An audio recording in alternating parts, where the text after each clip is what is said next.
Hi, welcome to the first video of Tales of Urban Living. I'm here at Kitab Minar in New Delhi, as you can see right behind me.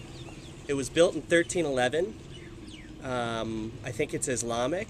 There's a lot of ornate thingamajiggies all over it.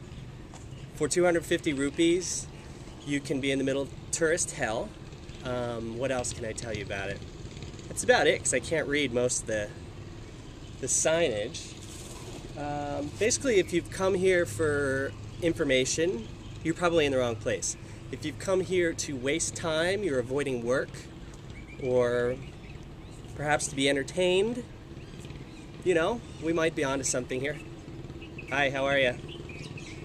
Nice to see you. I wish I knew how to say hello in Hindi.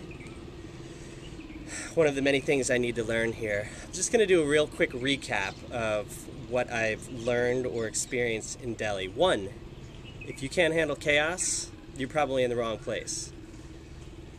2, standing up in front of a camera, making a fool of yourself. It's not as easy as it looks.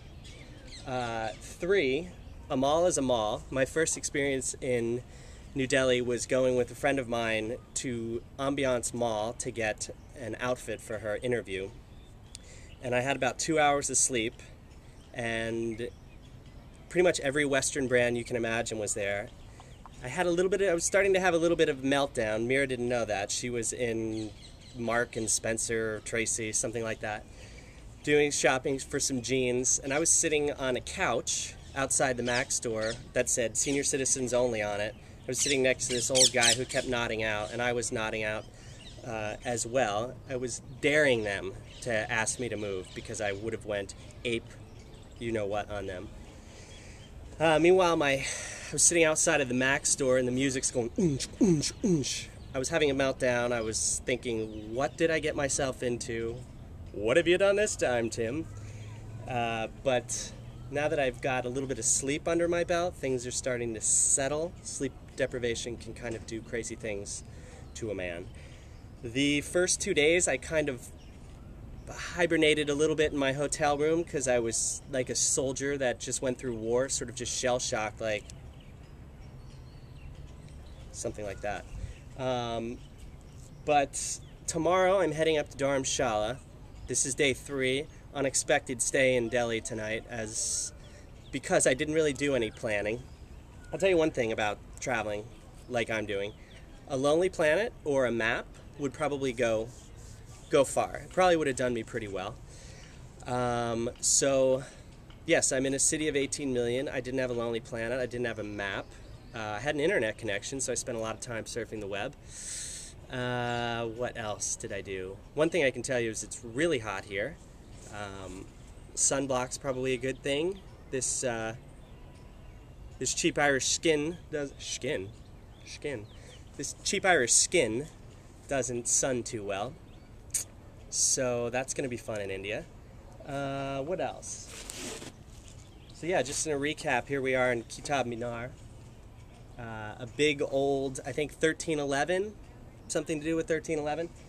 It was the tallest structure in the world at that time. I'm sure it took a lot of people to build. I'm sure some people died in the process. A lot of artists involved, because as I said, there's a lot of ornate thingamajiggies, like swirlies and stuff like that. So I think that's probably a good start. I really just wanted to start to do some videos. Obviously there is no editing involved in this one. It's just kind of a nice pat on the butt to get me underway to start doing this. Well, I'm going to need some sort of sign-out call, so perhaps one of you out there dying of boredom watching me can give me some sort of, hey, blah blah blah from New Delhi, Kitab Minar. I like just saying that. So yeah, so I would welcome anybody that gives me some sort of input as some sort of way to end these things, and save the wise comments such as, don't bother doing this anymore, for yourself. So thank you. Dominus Ominous. See ya in Dharamshala.